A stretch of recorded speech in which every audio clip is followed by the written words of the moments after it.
Manipur Chief Minister one to one Manipur issue the Prime Minister Uno Fangriva. Hadi 14 months hell of a neighborhood. Aduna Masi Akui Masi Uno Fangdi say Akui Mizoram Chief Minister Laldo Mazi and you Nakre, Sikkim Unakre, Narana and the Kangi Telangana Chief Minister and you Unakre. Akui Chief Minister Sina Yamna Kanutadi, Man Harina, Chief Minister Prime Minister Manipur Palaga Pandra Kani Havisman, who is the Hadi Mazi Matong Morum Kang by Man Kumisiga, Amanaka Notoshiga, Matiksana, the Vaduna, Manatoshi, Masau Minamzaba, Masau Minamzaba, Magi Minamzarini, Magi Akwegi Constituency Minamzarini, Magi Kindi Prasas Minamzarini, Magi Akwegi Maribak. Marumdam Manipur Minam Jaini, Barpu Minamina, Sigi, lies here, Masi, Todo Fagani, I say, I had around Sidi Tamzagi. Mana newspaper Miamda, the Gi, Senil Miam, the Haiba, Manipur issue, she's Kanagani Haisiga, Yamna, Akwegi, Pagna the Haitari, Isinga Tauga, Weba. Mamika, when a Kandu, Niti I was a Kano. Niti I was here, 2015 की जनवरी अमदा अखोई मोदी की सरकार से 2014 दे लाख रमतुंगा भारत की planning commission नाइबा दु ममी उठोखी बदनेबा प्लानिंग कमीशन दु से अखोई की हौजी नीति आयोग से मोइना समझलगा national institution for transforming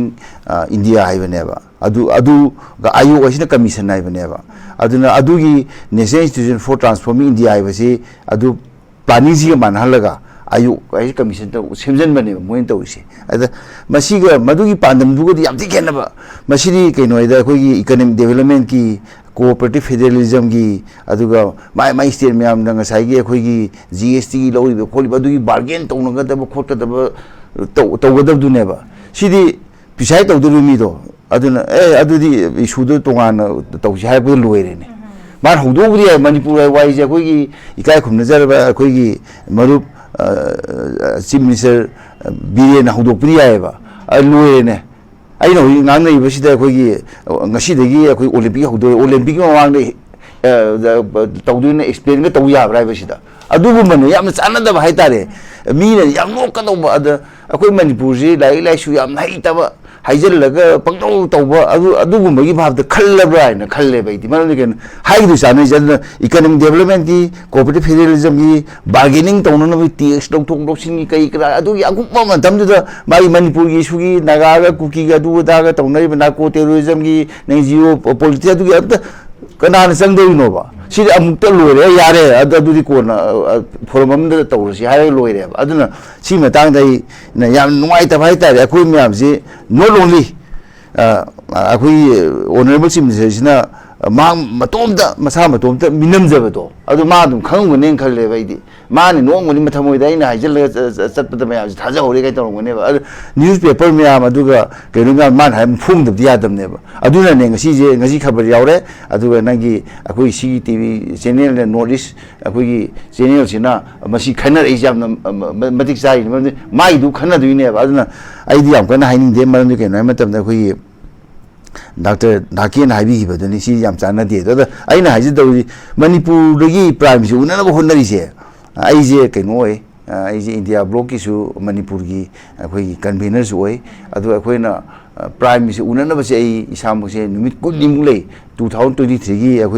June Gitang, time to the Salaga, June Taduma, Juni Kutada Yunda Haleva. Pangdan other Marak to the Quena Prime say Unadana, Atopa political party losing by CPI, CPI, Congress key, the Arm Army Party, JDU, Lunar, Layeva. Other last Pika the Kalamadi, last the Tankun, the US talk here. A quiz that Hadasu Masali, the Manipuri cannot own that Falon Aquiziva, Milamata, Masaki Dune. I couldn't hide Sana the Bamada, Aquigi, Sana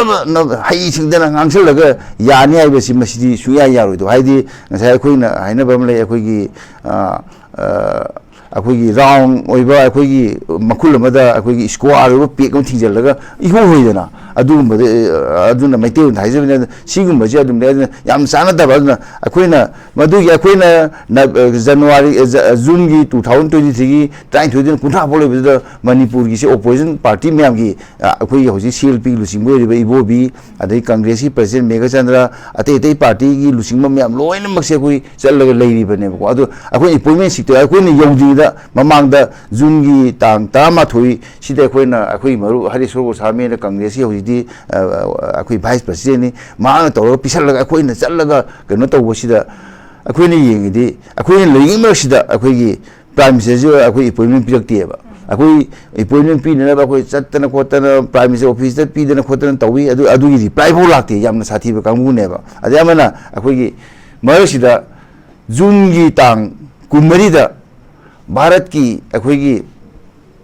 ꯀꯩꯅꯣ ꯃꯌꯥꯝꯁꯦ political party ꯃꯌꯥꯝꯁꯦ ꯃꯁꯤ ꯃꯅꯤꯄꯨꯔꯒꯤ ꯏꯁꯨ ꯈꯟꯅꯅꯕ ꯑꯩꯈꯣꯏ Amit ꯁꯥꯍꯅ meeting ꯑꯃ ꯀꯧꯋꯦꯕ ꯃꯥꯒꯤ ꯅꯣꯔꯠ ꯕ꯭ꯂꯣꯛꯇ ꯑꯗꯨꯗ ꯅꯣꯔꯠ ꯕ꯭ꯂꯣꯛꯇ ꯇꯧꯕꯁꯤꯗ ꯃꯅꯤꯄꯨꯔ ꯏꯁꯨ ꯈꯟꯅꯗꯧꯔꯤꯅꯦꯕ ꯑꯗꯨꯒ ꯌꯥꯝꯅ ꯅꯨꯡꯉꯥꯏꯔꯗꯤ ꯀꯪꯒ꯭ꯔꯦꯁꯀꯤ ꯃ꯭ꯌꯨꯁꯁꯤꯅ ꯀꯃꯥꯏꯅ ꯇꯧꯒꯦꯗ ꯑꯩꯈꯣꯏꯒꯤ ꯁꯤꯔꯤ 이보비 ꯑꯣꯅꯔꯦꯕꯜ ꯑꯩꯈꯣꯏꯒꯤ CLP ꯂꯤꯗꯔ MLA ꯑꯣꯏꯔꯤꯕ ꯍꯥꯟꯅꯒꯤ ꯆꯤꯐ ꯃꯤꯅꯤꯁꯇꯔ ꯑꯣꯏꯔꯝꯃꯤꯕꯁꯤ ꯃꯍꯥꯛꯁꯨ ꯌꯥꯎꯏ ꯑꯗꯨꯅ ꯃꯍꯥꯛꯁꯤ ꯃꯅꯤꯄꯨꯔꯒꯤ ꯈꯟꯅꯒꯗꯧꯔꯤꯅ ꯀꯪꯒ꯭ꯔꯦꯁꯀꯤ ꯂꯨꯆꯤꯡꯕ AICC ꯂꯨꯆꯤꯡꯕꯁꯤꯡꯅ ꯏꯟꯀ꯭ꯂꯨꯗꯤꯡ ꯔꯥꯍꯨꯜ ꯒꯥꯟꯙꯤ ꯍꯣꯏ ꯌꯥꯎꯔꯒ ꯑꯩꯈꯣꯏꯒꯤ ꯃꯤꯁꯇꯔ 이보비 ꯅꯪ ꯌꯥꯎꯔꯣ ꯃꯅꯤꯄꯨꯔꯤ ꯈꯟꯅꯒꯗꯧꯔꯤꯅ ꯑꯩꯈꯣꯏ ꯑꯝꯇ ꯆꯠꯂꯔꯣꯏ ꯍꯥꯏꯗꯤ ꯄꯥꯔꯇꯤ ꯑꯃꯃꯝꯅꯦꯕ ꯆꯠꯂꯤꯁꯦ ꯑꯗꯨꯅ ꯑꯩꯈꯣꯏꯒꯤ 이보비ꯁꯤ ꯌꯥꯎꯋꯦꯕ ꯀꯪꯒ꯭ꯔꯦꯁꯁꯤ ꯌꯥꯝ ꯐꯩꯌꯦꯕ ꯃꯣꯏꯒꯤ ꯃꯅꯤꯄꯨꯔꯒꯤꯗꯃꯛꯇ ꯈ꯭ꯋꯥꯏꯗꯒꯤ ꯋꯥ ꯉꯥꯡꯕ ꯉꯝꯕꯁꯦ ꯑꯩꯈꯣꯏꯒꯤ 이보비 ꯅꯠꯇ꯭ꯔ ꯀꯅꯥ ꯑꯣꯏꯗꯣꯏꯅꯣ ꯀꯪꯒ꯭ꯔꯦꯁꯀꯤ ꯃꯅꯨꯡꯁꯤꯗ ꯑꯗꯨꯃ ꯃꯥ ꯌꯥꯎꯍꯜꯂꯦ ꯑꯗꯨꯒ BJPꯁꯤꯅ ꯀꯃꯥꯏꯅ ꯇꯧꯒꯦꯗ ꯃꯣꯏ ꯃꯅꯤꯄꯨꯔꯗꯒꯤ ꯃꯤ ꯑꯃꯠꯇ ꯍꯦꯛ ꯌꯥꯎꯗꯦꯕ ꯃꯅꯤꯄꯨꯔ ꯆꯤꯐ ꯃꯤꯅꯤꯁꯇꯔꯁꯨ ꯌꯥꯎꯗꯦ ꯄꯣꯂꯤꯇꯤꯀꯦꯜ ꯄꯥꯔꯇꯤꯁꯦ ꯅꯪ DMKꯁꯤꯅ ꯑꯩꯈꯣꯏꯒꯤ ꯃꯅꯤꯄꯨꯔꯒꯤ ꯀꯌꯥꯝ ꯈꯪꯉꯝꯗꯣꯏꯅꯣ AIDMKꯅ ꯃꯅꯤꯄꯨꯔꯒꯤ ꯀꯌꯥꯝ ꯈꯪꯉꯝꯗꯣꯏꯅꯣ ꯁꯤꯕ ꯁꯦꯅꯥꯅ ꯀꯌꯥꯝ ꯈꯪꯉꯝꯗꯣꯏꯅꯣ ꯁꯤꯕ ꯁꯦꯅꯥ UBDꯅ ꯀꯌꯥꯝ ꯈꯪꯉꯝꯗꯣꯏꯅꯣ ꯑꯩꯈꯣꯏꯒꯤ NCP 나 ꯃꯅꯤꯄꯨꯔ ꯀꯌꯥꯝ ꯈꯪꯉꯝꯗꯣꯏꯅꯣ ꯑꯗꯒꯤ JNKꯒꯤ ꯌꯥꯎꯔꯤꯑꯕ ꯑꯗꯒꯤ ꯁꯤꯛꯀꯤꯝꯒꯤ ꯃꯤꯅ ꯀꯌꯥꯝ ꯈꯪꯉꯝꯗꯣꯏꯅꯣ ꯑꯗꯨꯝ ꯂꯣꯏ ꯌꯥꯎꯔꯦ ꯃꯦꯘꯥꯂꯌꯒꯤ ꯑꯩꯈꯣꯏꯒꯤ ꯀꯩꯅꯣꯁꯨ ꯌꯥꯎꯔꯤꯑꯕ ꯀꯣꯅꯥꯛꯁꯨ ꯌꯥꯎꯔꯤꯑꯕ ꯂꯣꯏꯅ ꯌꯥꯎꯔꯒꯅ ꯃꯅꯤꯄꯨꯔꯒꯤ ꯈꯟꯅꯒꯗꯕ ꯅꯨꯃꯤꯠꯁꯤꯗ ꯃꯅꯤꯄꯨꯔꯗꯒꯤ BJP ꯁꯔꯀꯥꯔꯁꯨ ꯂꯩꯔꯤꯕ ADAꯒꯤ ꯁꯔꯀꯥꯔꯁꯨ ꯂꯩꯔꯤꯕ ꯑꯗꯨꯒ BJP ꯂꯨꯆꯤꯡꯕꯁꯦ ꯃꯁꯤꯒꯤ ꯂꯨꯆꯤꯡꯕ ꯁꯤꯔꯤ ꯕꯤꯔꯦꯟꯁꯦ ꯌꯥꯎꯍꯟꯗꯦꯕ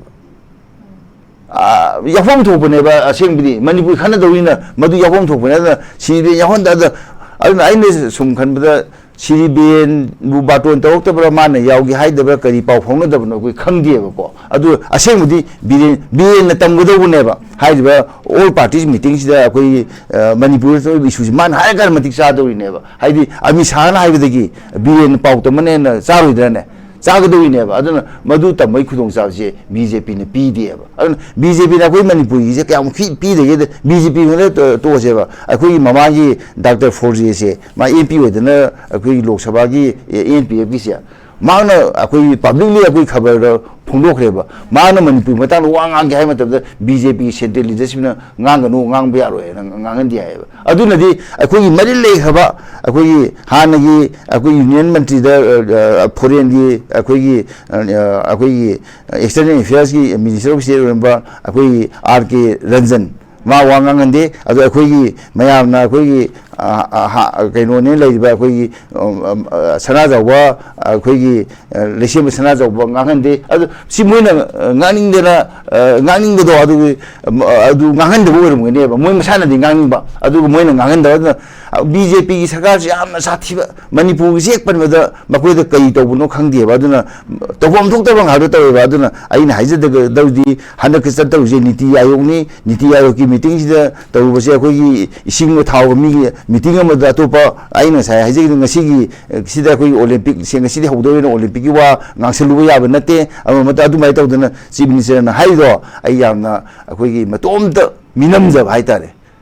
ꯑꯆꯧꯕ ꯂꯥꯌꯥꯔ ꯑꯃꯅꯦꯅ ꯑꯩ ꯍꯥꯏꯖꯅꯤꯡꯉꯦꯕ ꯃꯗꯨ ꯍꯥꯏꯕꯗ ꯃꯥꯒꯤ ꯃꯆꯥ ꯅꯨꯄꯥꯅ ꯃꯥꯒꯤ ꯃꯆꯥ ꯅꯨꯄꯤꯅ ꯃꯥꯒꯤ ꯅꯨꯄꯤꯅ ꯃꯥꯒꯤ ꯑꯩꯈꯣꯏꯒꯤ ꯀꯟꯁꯇꯤꯇ꯭ꯌꯨꯟꯁꯤ ꯃꯤꯁꯤꯡꯅ ꯃꯥꯒꯤ ꯃꯔꯨꯞ ꯃꯄꯥꯡꯅ ꯌꯥꯔꯝꯒꯗ꯭ꯔꯥ ꯍꯥꯏꯕ ꯃꯥꯒꯤ BJP ꯁꯧꯒꯠꯄ ꯃꯌꯥꯝꯅ ꯌꯥꯔꯝꯒꯗ꯭ꯔꯥ ꯍꯥꯏꯕ ꯍꯥꯏꯗꯤ ꯈꯪꯉꯦꯕ ꯅꯤꯇꯤ ꯑꯥꯌꯣꯒꯁꯤ ꯀꯩꯅꯣ ꯄ꯭ꯂꯥꯅꯤꯡ ꯀꯃꯤꯁꯟꯗꯨ ꯁꯨꯃꯥꯏꯅ ꯁꯦꯝꯈꯤꯕꯅꯤ January 1, 2015ꯗ ꯑꯗꯨ ꯃꯗꯨꯗꯤ ꯅꯦꯁꯅꯦꯜ ꯏꯟꯁꯇꯤꯇ꯭ꯌꯨꯁꯟ ꯐꯣꯔ ꯇ꯭ꯔꯥꯟꯁꯐꯣꯔꯃꯤꯡ ꯏꯟꯗꯤꯌꯥ ꯍꯥꯏꯕꯅꯤ ꯃꯗꯨꯒꯤꯗꯨꯗ ꯈꯟꯅꯕꯗꯨꯗ ꯑꯩꯈꯣꯏ ꯃꯅꯤꯄꯨꯔ ꯄꯨꯁꯜꯂꯨꯗꯧꯔꯤꯁꯦ ꯌꯥꯝꯅ ꯀꯩꯅꯣ ꯑꯗꯩ ꯑꯃꯅ ꯃꯅꯤꯄꯨꯔ